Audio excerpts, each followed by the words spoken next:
Bonjour tout le monde, bienvenue à ce premier webinaire, un dîner d'apprentissage qu'on vous propose à l'équipe de recherche en partenariat Arabesque concernant la recomposition familiale. Cette fois-ci, aujourd'hui, on a le plaisir d'accueillir deux personnes conférencières qui vont venir nous entretenir, là, en fait, avec un maillage de la recherche et l'intervention en matière de recomposition familiale.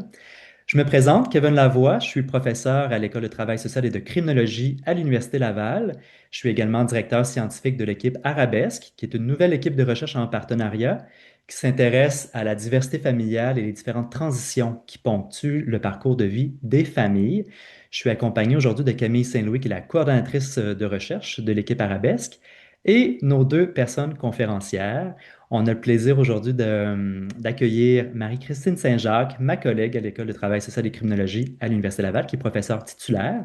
Elle a été aussi directrice scientifique d'un partenariat de recherche sur la séparation parentale et la recomposition familiale.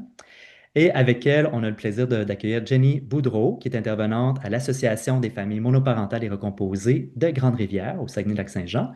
Alors, bienvenue à toutes les deux. Merci d'avoir accepté l'invitation pour le webinaire d'aujourd'hui.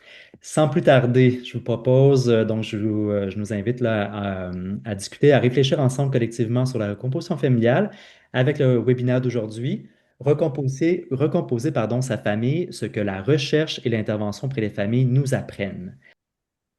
Super. Donc, le plan du webinaire aujourd'hui, dans le fond, ça va être, on va parler du bien-être des enfants de familles recomposées, la place et le rôle du beau-parent et du parent, être un couple au sein d'une famille recomposée, les stratégies gagnantes pour les familles recomposées, puis il va y avoir ensuite là, une période d'échange.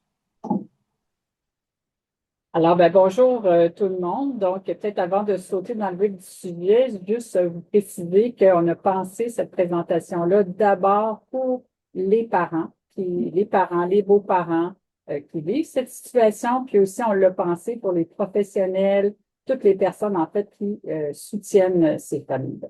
Donc, le premier thème, le bien-être des enfants de familles recomposées. Puis le terme enfant dans notre présentation, là, il comprend aussi les adolescents. Là, c'est vraiment là au sens large.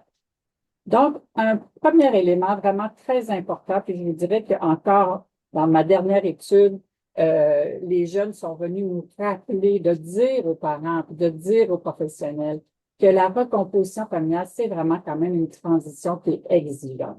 Alors, je vous ai mis ici à gauche, on vous a mis ici à gauche. Je ne sais pas si là, on va juste faire un petit test. Voyez-vous ma souris? Juste me faire un petit signe de la tête. OK. Donc, à gauche, ce qu'on voit, c'est le cycle des réorganisations familiales que vont vivre plusieurs enfants. Donc, on est en famille biparentale intacte, les deux parents avec les enfants. Et là, survient, dans le fond, une séparation ou un divorce. Cette séparation-là peut entraîner une cascade ensuite de changements, déménagement, changement d'école, perte d'amis, se faire des nouveaux amis, etc. On peut rester en famille monoparentale pendant un certain temps. On s'adapte, on se dépose. Ça se peut qu'entre-temps, il y ait des changements aux modalités de garde. Et chez beaucoup de Québécois, de parents québécois, les parents vont rencontrer quelqu'un, puis vont former d'abord un couple, puis souvent, il y a un beau-parent qui va arriver là, dans la famille. Et là, c'est une nouvelle adaptation à la vie en famille recomposée.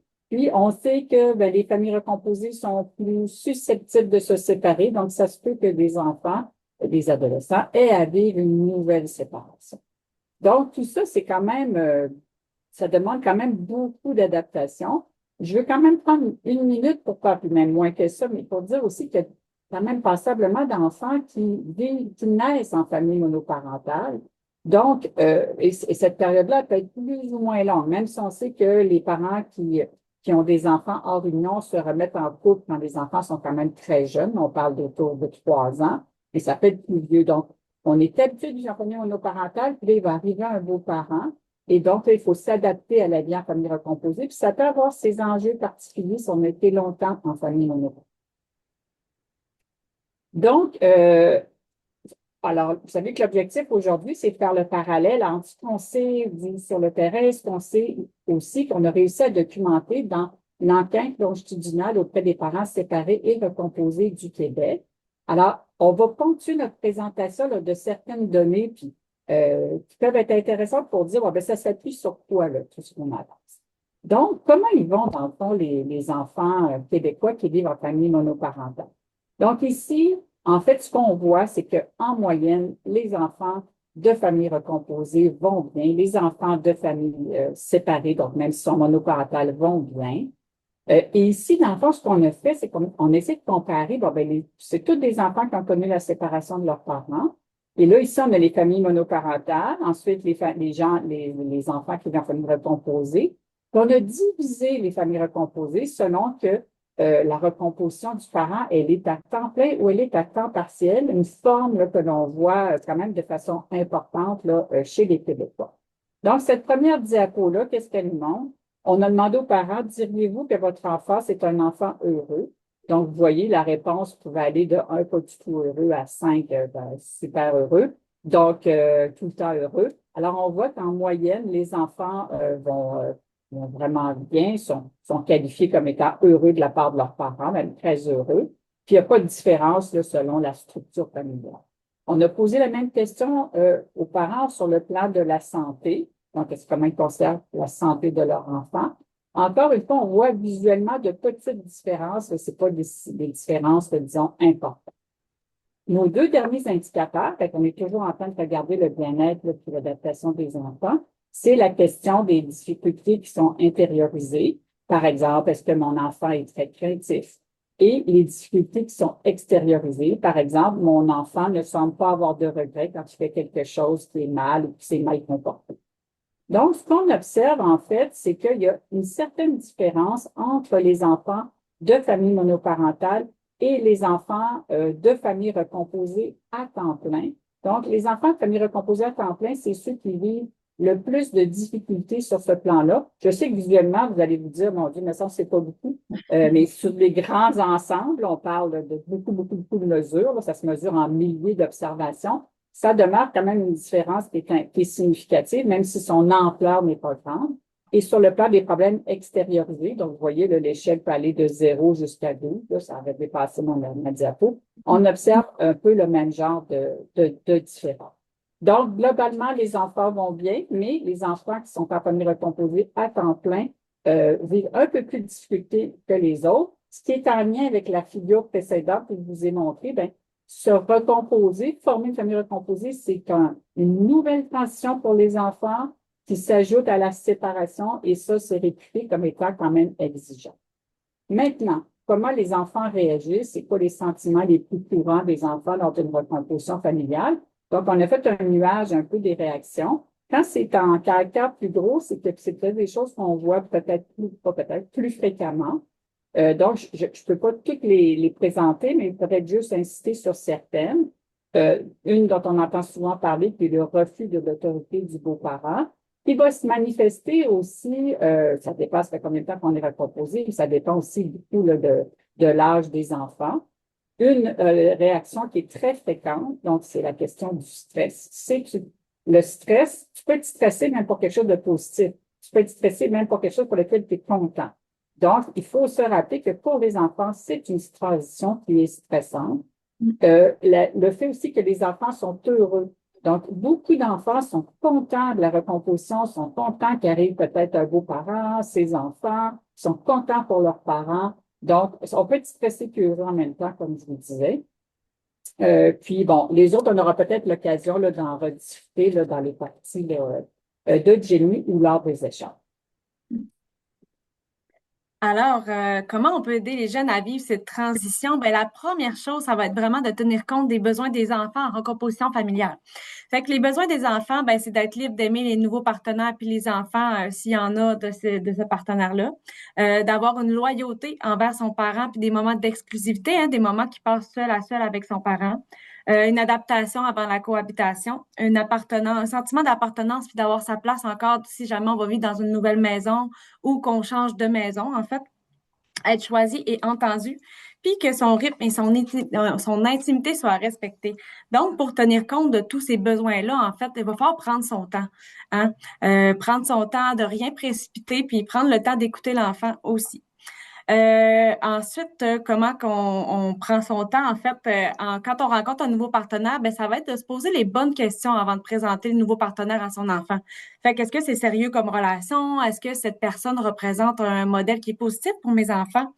Est-ce que je connais suffisamment cette personne-là pour la présenter à mes enfants, aller vivre avec elle? Est-ce que cette personne, elle partage mes valeurs? Fait que, tu sais, il y en a d'autres questions que vous pouvez vous poser, mais essentiellement, c'est de se poser les bonnes questions avant de le présenter.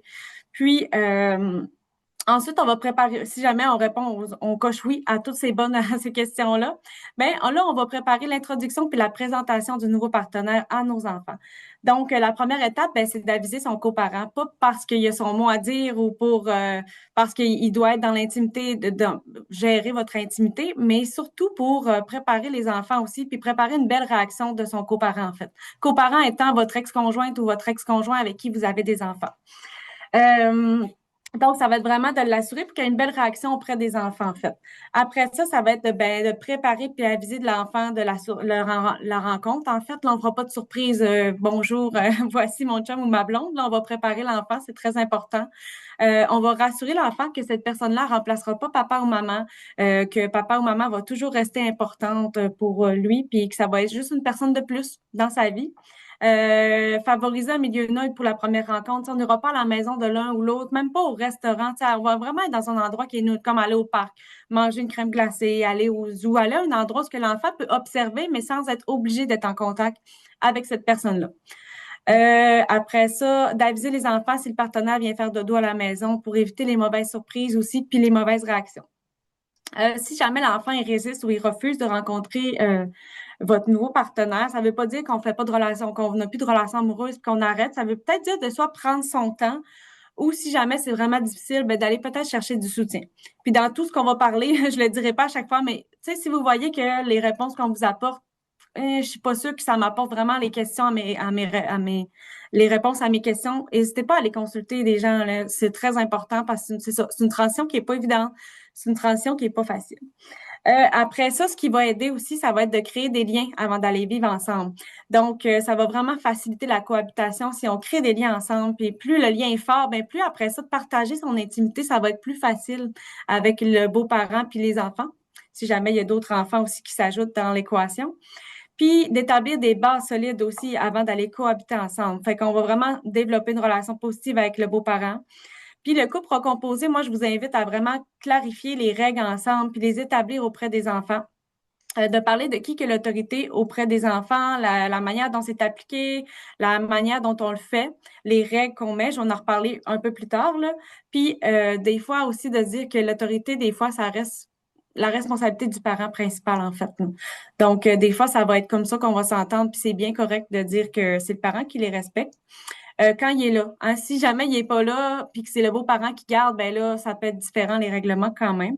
Puis, s'assurer aussi que les enfants, ils respectent le beau-parent, même s'ils l'aiment pas ou qu'ils l'apprécient pas. Des fois, ça peut arriver, là. Il y a une idée, on s'entend pas avec quelqu'un, nos personnalités ne fonctionnent pas ensemble, mais c'est important qu'il y ait du respect de part et d'autre quand même. Fait que ça, c'est très, très important. Donc, c'est ça pour favoriser la transition puis aider. OK, maintenant, alors là, on était plus centré sur le bien-être, l'adaptation des enfants. Maintenant, on va regarder le parent et le beau-parent, là, donc quelle place, quel rôle. Alors, si on regarde, dans le fond, du côté de l'expérience des parents, qu'est-ce qui vit le parent qui se recompose? Alors, c'est important de se rappeler que le parent, c'est vraiment le personnage central. Il fait le pont entre tous les membres. Il peut faire le pont entre le beau-parent et ses enfants, entre l'autre parent des enfants et le beau-parent. Donc, comme cette personne-là est au cœur, c'est elle qui est en contact avec tout le monde, ben, elle peut aussi à certains moments se sentir tiraillée. Tout le monde veut son attention, elle doit s'occuper des besoins de tout le monde, traduire les besoins de tout le monde à tout le monde. Donc, ça se peut qu'à un moment donné aussi, la personne sente que c'est quand même lourd sur ses épaules. On veut ses ressources, on veut son assentiment. Donc, c'est un personnage, on veut l'appeler comme ça, qui a quand même beaucoup de responsabilités, là, particulièrement dans les débuts là, de la recomposition. L'autre élément qui est vraiment une caractéristique structurelle des familles recomposées, c'est qu'en général, la relation parent-enfant, elle précède la relation conjugale. Donc, tu connais plus tes enfants, tes enfants te connaissent depuis plus longtemps que tu connais ton nouveau partenaire en général.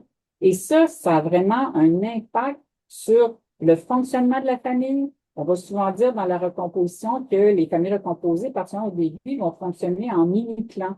Jenny, plus tard, va vous parler des bulles. Donc, tu fonctionnes avec les bulles. Des fois, ben, c'est la bulle que tu connais le plus. Fait que moi, je dis, ben, fonctionner en clan, en bulle, c'est bien. Un peu, c'est bien, mais trop, tu sais, c'est comme trop, c'est comme pas assez. Alors, à la fois, les enfants ont besoin de leur relation de proximité avec le parent, des fois juste ensemble, mais à la fois, il faut laisser de l'oxygène, il faut ouvrir les frontières pour que le beau-parent puisse prendre sa place. Donc, on ne rentre pas dans tous les détails, mais c'est sûr qu'il y a quand même plusieurs défis. Puis, je dirais que la pratique et la recherche nous montrent, dans le fond, que un élément clé de la réussite d'une famille recomposée, c'est vraiment le développement d'une relation conjugale solide. Donc, le parent et le beau-parent vont devoir faire face à différents défis, vont devoir euh, discuter de comment ils veulent se partager les choses, comment ils voient leur famille. Et dans le fond, c'est le fait que dans le fond, la famille, elle repose dans le fond sur la capacité du couple à faire face à ces défis-là. Aussi, lorsqu'on parle des adultes face à la recomposition familiale, Jenny en a dit un mot tantôt, donc peut-être ajouter l'autre parent des enfants quand il voit que son partenaire va rencontrer quelqu'un, puis que là, le beau-parent va peut-être arriver dans la famille et tout ça. C'est sûr que quand tu es séparé et que tu as eu des enfants avec quelqu'un, ben, dans beaucoup de situations, la présence de cette personne-là, elle peut être à tout moment, tu sais, peut-être pas à tout moment, mais si tu demeures, la personne demeure engagée, là, ça va être pour parler de l'école, pour régler un problème, pour dire qui achète les bottes d'hiver. Donc, déjà, cette présence, le fait de devoir ouvrir ses frontières à l'autre parent, elle est importante. Mais quand il y a une recomposition familiale, bien, l'autre parent, il peut vivre des émotions aussi par rapport à ça. La première émotion peut être, ben, est-ce que cette personne-là va ravir le cœur de mes enfants? Est-ce que je vais perdre ma place? Qu'est-ce que ça me fait, moi, comme maman, de voir que, il y a une nouvelle conjointe qui arrive dans la vie de l'autre parent, puis qui va vivre certaines expériences. Alors, tout ça, ça peut être vécu avec appréhension, avec difficulté, et aussi, la personne ben, qui voit un adulte entrer dans l'intimité de leurs enfants, elle peut être inquiète. Un parent peut, en général, se demander c'est qui cette personne-là. Puis, donc, ça peut amener aussi des comportements qui visent à vouloir être rassurés. Donc, je pense que de comprendre un peu la réalité de tout le monde, ça peut être aidant. Puis, c'est aussi que pour le couple recomposé, ben, c'est un peu éprouvant. Tu sais, c'est vraiment typique aux familles recomposées de dire que, ben, toi, tu sais, t'es chez vous, mais quelque part, il y a quelqu'un à l'extérieur qui a un petit peu là, son mot à dire.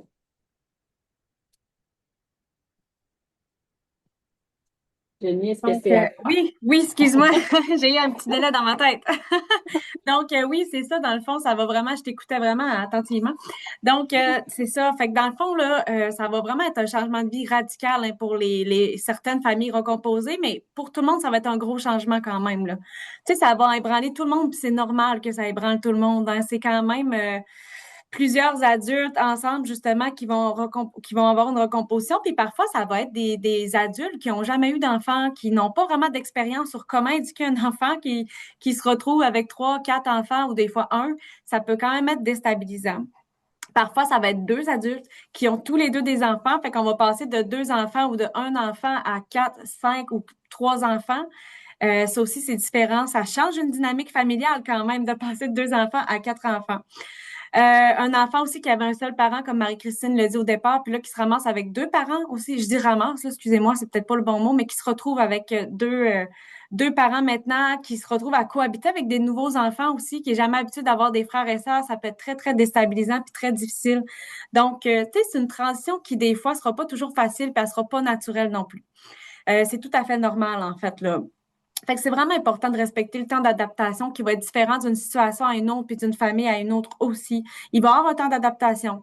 Le parent qui a des enfants et des beaux enfants va, tu sais, un parent dans le fond qui a des enfants puis que son conjoint ou sa conjointe a des enfants va aussi être un beau parent. Hein. Fait que les deux, ils vont vivre. Autant moi, je suis un parent et un beau parent, ben je vais vivre la même chose que j'aie des enfants ou pas en tant que beau parent. Je vais me ramasser un petit peu avec les mêmes émotions. Ça va être la même situation un peu, là, même si j'ai des enfants. Puis c'est ça, il va vivre les mêmes défis qu'un autre beau-parent sans enfant. Donc, dans ces défis-là, ben, il va y avoir le sentiment d'être un étranger dans sa propre famille.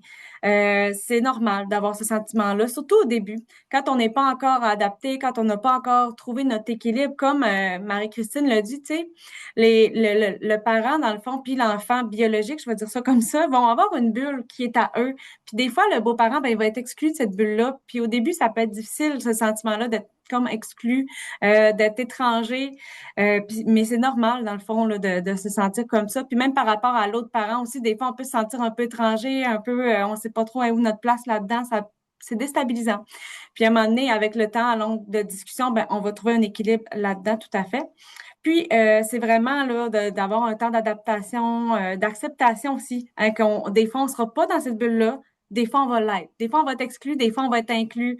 Puis, c'est tout à fait normal, dans le fond. Puis, c'est important de respecter la bulle parent-enfant, en fait, là, qu'on aille ou pas des enfants.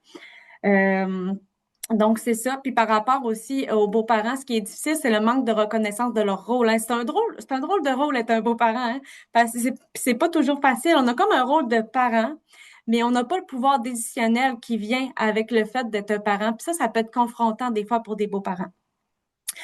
Particulièrement quand la relation avec l'autre parent est plus difficile ou que l'autre parent est pas tout le temps adéquat, est pas toujours correct, puis que ces actions vont avoir un impact sur la vie familiale, puis sur notre temps de garde, dans le fond, notre temps parental. Par exemple, un parent qui prendrait pas les enfants, puis un parent qui prend pas les enfants cette fin de semaine-là. Fait que là, nous, on avait prévu des activités de couple, mais là, on peut pas parce que finalement, on a les enfants. Ça, je vois souvent ça dans ma pratique, puis ça peut être difficile quand même, là. Puis on peut pas dire à son conjoint, ben non, tu prends pas tes enfants, on a une fin de semaine de couple. On peut pas. Cette décision-là revient aux parents de dire si je prends mes enfants ou pas, ou si je trouve une autre alternative ou une autre situation dans le fond. Fait que ça peut être très confrontant pour un beau-parent de se retrouver devant ça, puis c'est difficile des fois, là. Euh, Parce que dans le quotidien, on va agir comme un parent, mais quand c'est des questions qui sont très, très importantes, qui sont essentielles, ben, comme la santé, l'éducation, le temps parental, on va avoir notre mot à dire, mais plus ou moins, là. On pourra pas dire oui ou non, on pourra pas donner des réponses claires. Fait que c'est pas toujours évident, là, pour, pour un beau-parent, en fait. C'est un rôle qui est très diversifié puis qui demande beaucoup d'adaptation, en fait. Mm. Merci. Donc, on continue justement sur cette thématique, en fait, du rôle diversifié. Donc là, si on revient un peu sur ce qui a été documenté là, dans les études, on pourrait avoir toutes sortes d'une grande typologie de rôles beaux-parentaux là, qui peut se décliner en plusieurs catégories, mais si on essaie de résumer les principales catégories. Donc, on voit vraiment des partenaires, là, les chums, les blondes, ça, qui n'ont pas de fonction parentale. Donc, c'est dans la vie des enfants, c'est le chum, la blonde du parent. C'est une personne qui a peu de lien avec les enfants. Et parfois, ce qu'on va voir, c'est que c'est quelqu'un qui peut être rejetant ou indifférent à l'égard des enfants. Tu sais, des fois, c'est un peu une personne qui veut vraiment la partie conjugale, mais qui vit mal ou qui veut pas faire, qui veut pas intégrer, en fait, l'idée que cette personne-là, ben, c'est aussi un père. On a un deuxième type qui regroupe quand même beaucoup de beaux-parents. Donc, le beau-parent est un membre de la famille. Donc, je devrais dire le partenaire du parent est un membre de la famille. C'est un adulte qui prend soin des enfants. Alors là, il va se décliner toute une série là, de qualificatifs. Ça va aussi beaucoup dépendre de l'âge des enfants. Est-ce que tu te recomposes avec une personne qui a des petits-enfants ou qui a des ados, etc. Donc, un ami, un mentor, un membre de la famille. En tous les cas, c'est un adulte qui prend soin des enfants, puis lui ou elle se voit en appui à l'équipe parentale. Et finalement, on a un troisième type, qui sont les partenaires qui sont vraiment considérés comme un parent. C'est des figures parentales à part entière. C'est des personnes qui sont présentes, qui sont engagées comme un parent, qui jouent des tâches, qui occupent des rôles comme un parent. On voulait aussi juste insister sur deux peut-être petites notions, c'est que toutes les familles recomposées ne vivent pas nécessairement ensemble à temps plein. Puis là, je parle du couple. Si on rajoute à ça le fait que, alors, des couples, par exemple, qui vont décider d'être ensemble seulement la fin de semaine. Ou, bon, donc, c'est des personnes, les deux adultes ont gardé souvent chacun un logement, puis ils sont ensemble à certains moments.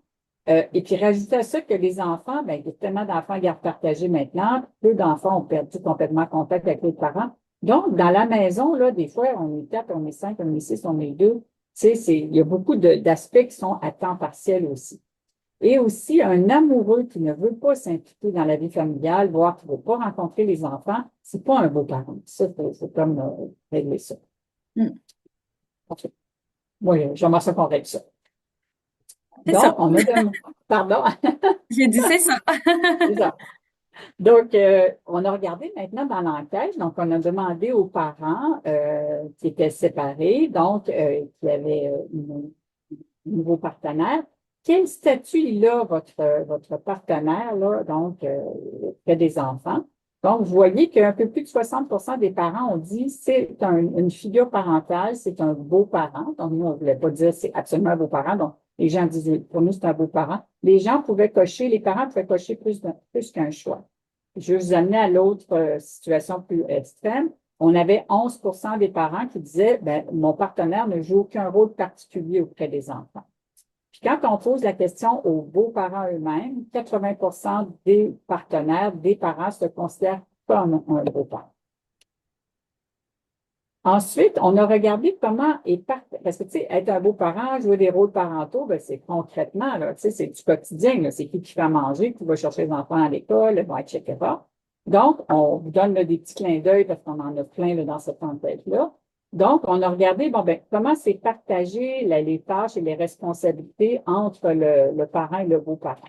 Donc, en bleu, c'est les réponses des parents, puis c'est au fil du temps. OK, fait qu'on vient de se recomposer, puis 4 à 5 ans, on a des gens donc, qui sont recomposés depuis plus longtemps. En bleu, c'est les réponses des parents, puis en brune, c'est les réponses du beau-parent.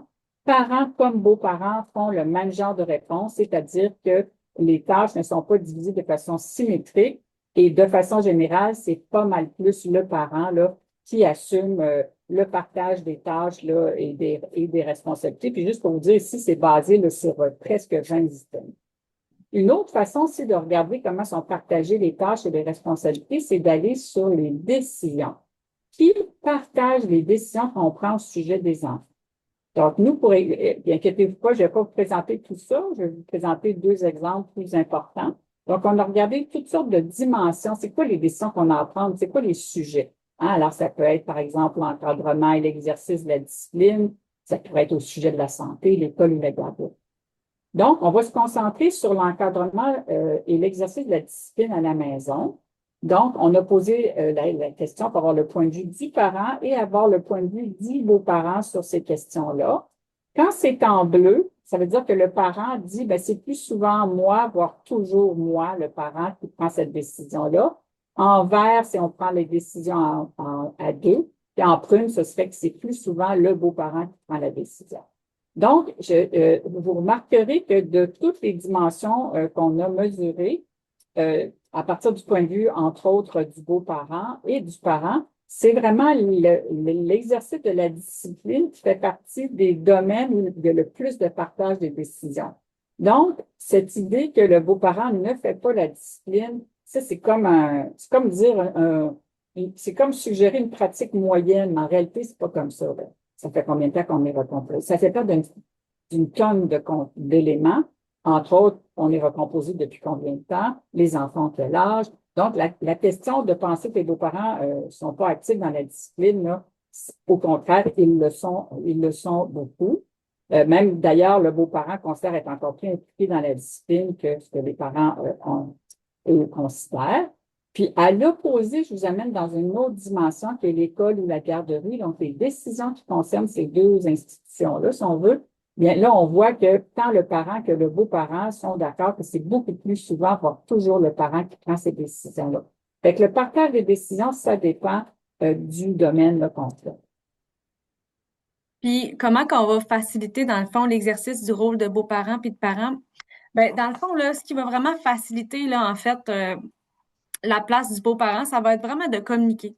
Idéalement, ben, avant la cohabitation, de quel rôle qu'on veut que le beau-parent ait dans la vie de nos enfants, puis le beau-parent, quel rôle lui veut avoir dans la vie des enfants. Fait que je reviens au rôle diversifié qu'on voyait tantôt, en fait, là. Fait que c'est vraiment de se poser la question, est-ce que moi, je veux que mon beau-parent, ben, mon conjoint ou ma conjointe ait un rôle de parent, comme moi?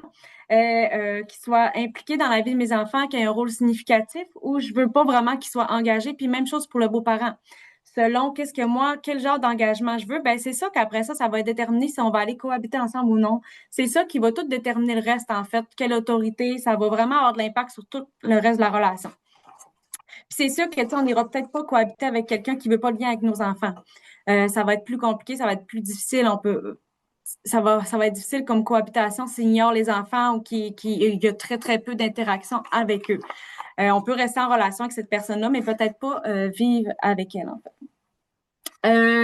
Puis c'est normal qu'il y ait un décalage entre la théorie puis la pratique, entre ce qu'on s'est dit puis ce qu'on vit. C'est deux choses complètement différentes. Fait que ça se peut des fois qu'il y ait comme un décalage entre les conversations qu'on a avant d'aller vivre ensemble puis qu'est-ce qui se passe quand on vit ensemble. C'est juste de rediscuter, prendre des nouvelles ententes, d'en parler, de revoir les méthodes. Tu sais, ça va vraiment être la communication qui va être la clé pour faciliter votre recomposition, en fait, là. Comment on va développer la relation du beau-parent avec l'enfant de son partenaire, en fait, ça va vraiment être au début, quand on commence à vivre ensemble, de doser l'autorité, le plus possible au début du moins, puis après ça, on verra. Puis passer du temps de qualité avec l'enfant, idéalement seul à seul, de façon progressive, pour apprendre à le connaître, développer la relation. Puis plus on va développer la relation puis l'intimité, bien plus l'autorité, elle va se faire plus facilement puis plus naturellement. Des fois, non, là, mais souvent, ça va se faire là, en développant le lien avec l'enfant. On va s'intéresser à ce qu'il aime, à ce qu'il souhaite. Tu sais, soyez curieux, dans le fond, de la vie de l'enfant. Allez vous intéresser à son monde, là. Rentrez dans sa bulle. En fait, comment qu'on peut trouver sa place en tant que beau-parent, puis comment le parent peut aider aussi à trouver sa place, ça va vraiment être encore là discuter. On va discuter des malaises qu'on vit, de ce qu'on trouve qu'on n'est pas trop sûr on va en parler avec le parent pour voir le point de vue de l'autre aussi, puis voir comment qu'on peut aider, dans le fond, à améliorer la situation. C'est vraiment de discuter pour trouver sa place. Puis le parent, comment il peut aider le beau-parent, en fait, ça va être vraiment en transmettant son lien de confiance à l'enfant envers le beau-parent, en parlant positivement de cette personne-là, puis en lui disant, tu sais, moi, je l'apprécie vraiment, je suis sûre que vous allez bien vous entendre, tu sais, vous avez telle chose en commun, tu sais, allez vraiment, là, encourager l'enfant, dans le fond, aller vers le beau-parent sans le forcer puis sans l'obliger. C'est pas ça l'objectif, mais pas du tout. Parfois, le parent, ça va être d'avoir des discussions seul à seul avec son enfant. Hein. Si vous voyez que votre enfant a un malaise, qu'il se sent pas bien, ben allez discuter avec lui, qu'est-ce qui se passe, comment ça va. Puis il faut être prêt à accueillir aussi que des fois, il sera pas toujours positif ce qui va ressortir, mais c'est correct.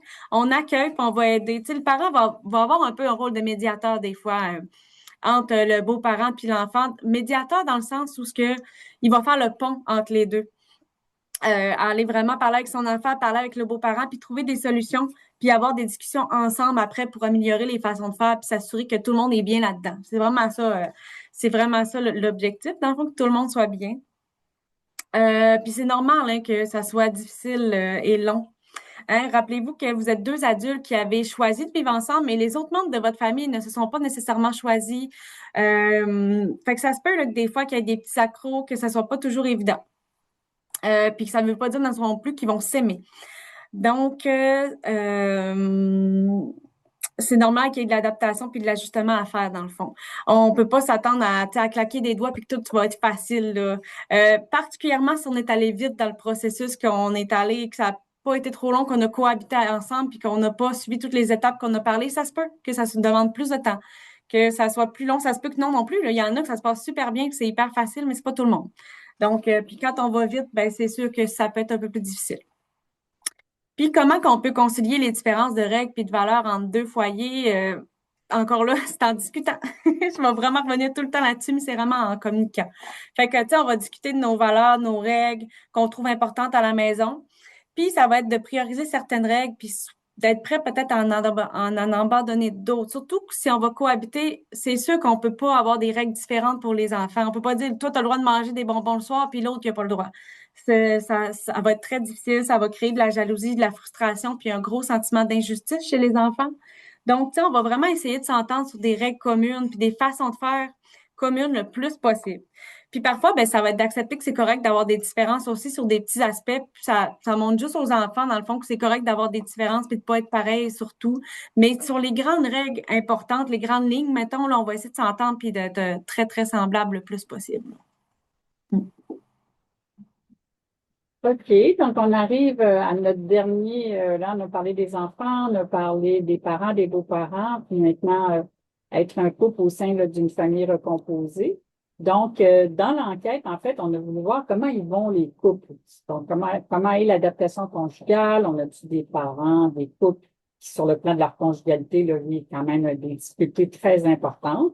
Fait que dans le fond, les nouvelles sont assez bonnes parce que tant les parents que les partenaires, ils s'estiment généralement qu'ils sont bien adaptés au fait de former une famille recomposée. En moyenne, le niveau d'ajustement conjugal, là, c'est le terme, là, c'est le concept qui a été utilisé là, dans cette façon de mesurer ça et bon. Et dans le fond, c'est sûr que si vous êtes des professionnels, on voit quand même qu'on a un parent puis un beau-parent sur 10 qui démontre un niveau de détresse conjugale qui atteint le seuil clinique. Donc, le seuil clinique, ça veut dire quand même que c'est des personnes qui vivent des difficultés qui sont relativement importantes et envahissantes, qui font que ils vivent quand même un état de mal-être qui est important.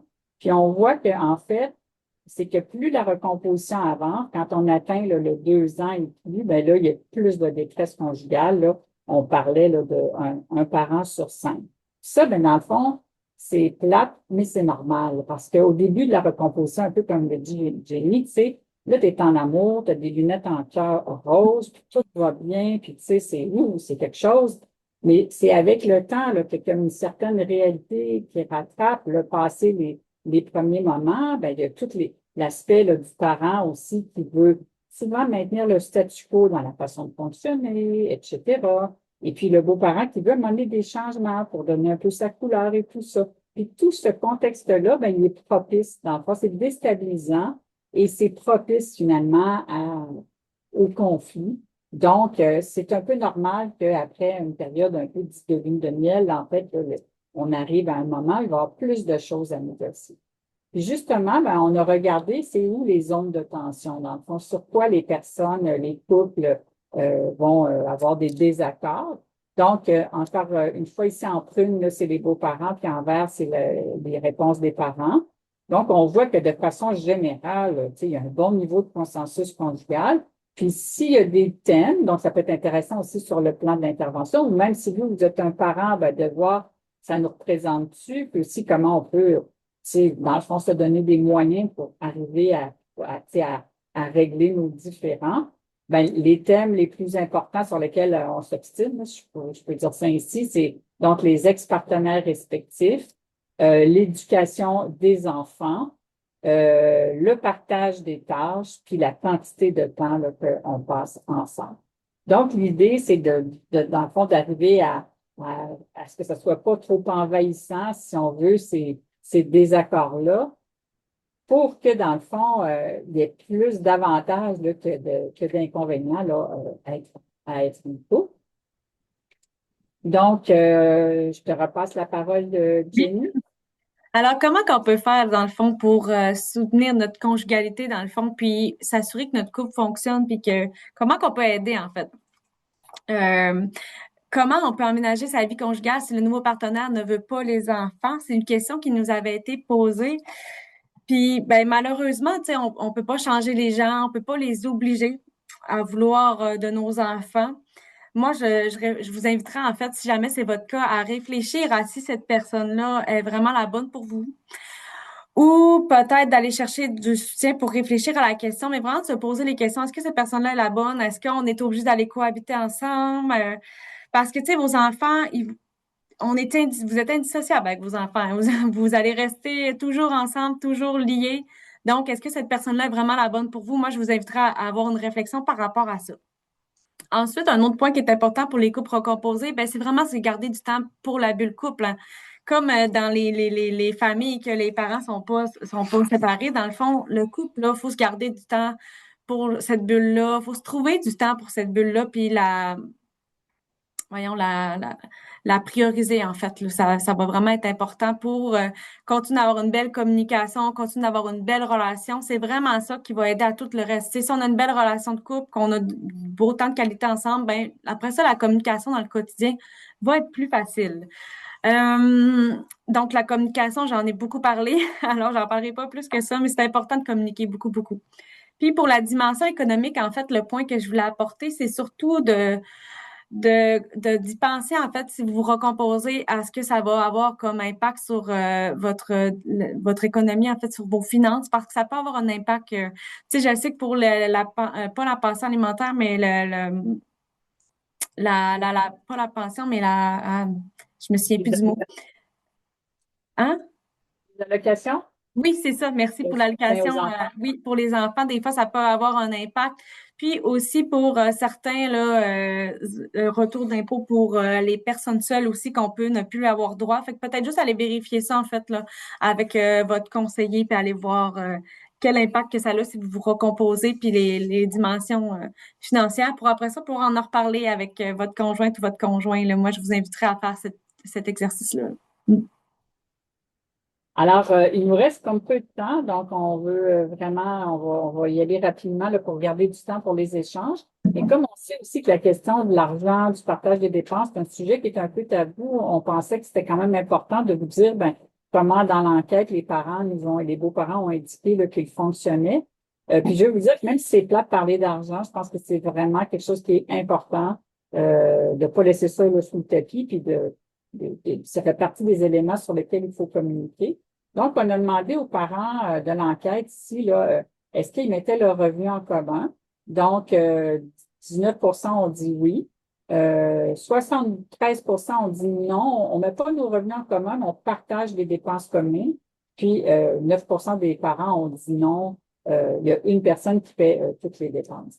Et là, donc, parmi les personnes, puis quand on parle de dépenses communes, là, on pense au payer de loyer, Hydro-Québec, l'Internet, etc. Puis quand on regarde, beaucoup de personnes ont une forme de mise en commun des revenus, de partage des dépenses, je devrais dire. Donc, on a dit, ben, quelle forme ça prend? Tu sais, c'est quoi comment vous répartissez finalement? Donc, 40 ont dit qu'ils partageaient les dépenses moitié-moitié. Ensuite, je sais pas pourquoi ma souris ne veut pas, bon, ici, voilà. 33 ont dit on partage en fonction du revenu de chacun. Très rarement, des parents ont dit on le fait au prorata du nombre d'enfants que chacun a. Donc, ça, c'est pas quelque chose qui est vraiment utilisé. Puis aussi, il y en a qui ont dit ben, on partage pas en fonction du revenu, mais la personne qui gagne le plus paie le plus. Maintenant, je vais aussi attirer votre attention sur une autre dimension qui est, en fait, on parlait des dépenses au sein du couple recomposé, mais regardez ici, ça, c'est les postes budgétaires spécifiques aux enfants. Et là, je ne vais pas passer tout le détail, mais mettons qu'ils payent les médicaments, les vêtements, etc. Ce qu'on voit, là, c'est que c'est les parents en majorité qui paient pour les dépenses des enfants, plus que même l'ex-partenaire. Ça peut être les partages du temps parental, d'autres éléments. Et le beau-parent, ben, ils peuvent payer des petites dépenses, mais quand même, ça demeure mineur comparativement à la part du père. Ça aussi, c'est une dimension économique à prendre en compte. Donc, en guise de conclusion, en fait, Jenny va vous présenter les stratégies gagnantes. En fait, on fait un petit retour sur toutes les stratégies gagnantes dont on a parlé tout au long de la rencontre. Là. Prendre son temps, très important de prendre son temps, de ne pas précipiter les choses. Dans le fond, c'est normal hein, qu'il y ait des difficultés, qu'il y ait beaucoup d'émotions qui sont vécues au travers du processus. C'est tout à fait normal. Clarifier les rôles puis les attentes de chacun, idéalement avant, mais si ça n'a pas été fait, vous pouvez toujours le faire maintenant. Il n'est jamais trop tard. Donc, vraiment clarifier les rôles puis les attentes de chacun. Après ça, le respect du rythme d'adaptation de tous les membres, les enfants, mais aussi les deux parents, hein, ou le conjoint et le parent, le beau-parent et le parent. Très important de respecter le rythme de tout le monde, en fait, dans chacune des étapes. Puis de renforcer votre communication au sein du couple et de la famille aussi, de communiquer. Oui, votre couple, c'est très, très important, mais avec les enfants aussi, pour voir eux comment ils vivent, eux comment ils se sentent, comment ils vivent tout ça, en fait, puis pouvoir trouver des solutions. Puis avoir des attentes réalistes. Ce que ça veut dire, dans le fond, avoir des attentes réalistes, ben, c'est de pas penser que de mettre tout le monde en commun va être super facile puis super évident. Ça peut l'être, mais souvent, ça sera pas évident parce que justement, c'est beaucoup de gens qui ont chacun leurs attentes, chacun leur réalité, qu'on met tout le monde ensemble. Donc, des fois, on s'attend pas à trouver les défauts chez telle personne. Il y a des choses qu'on s'attend pas, puis c'est tout à fait normal. Fait que c'est juste de se dire ben, que ça demande de l'adaptation, puis de l'acceptation par moment, puis que c'est correct, en fait, là, de prendre ce temps-là.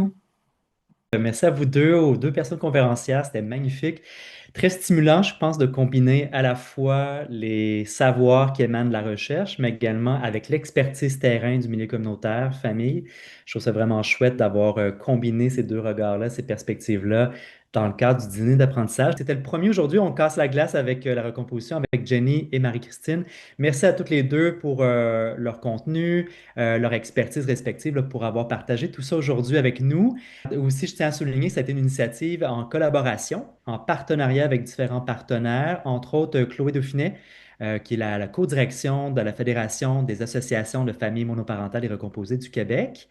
On est aussi en partenariat avec l'EFI, l'Association internationale francophone des intervenants auprès des familles séparées et aussi l'Observatoire des réalités familiales du Québec. Donc, différents partenaires, en fait, qui vont constituer également, qui vont nous donner un soutien pour la présentation puis la constitution des boîtes à outils qu'on va vous transmettre dans quelques jours, qui va comprendre l'enregistrement d'aujourd'hui, également la boîte à outils, des textes de vulgarisation scientifique, des ressources complémentaires on a pris le soin également des sélectionner avec des experts du terrain pour vraiment vous guider dans l'intervention avec des constats de recherche. Bref, un maillage qu'on souhaite vous restituer pour que ça vienne d'une boîte à outils que vous allez pouvoir utiliser dans votre vie de tous les jours si vous êtes une personne concernée ou en intervention également dans les milieux de pratique, voire en recherche pour les personnes intervenantes, étudiantes ou les chercheurs, chercheuses.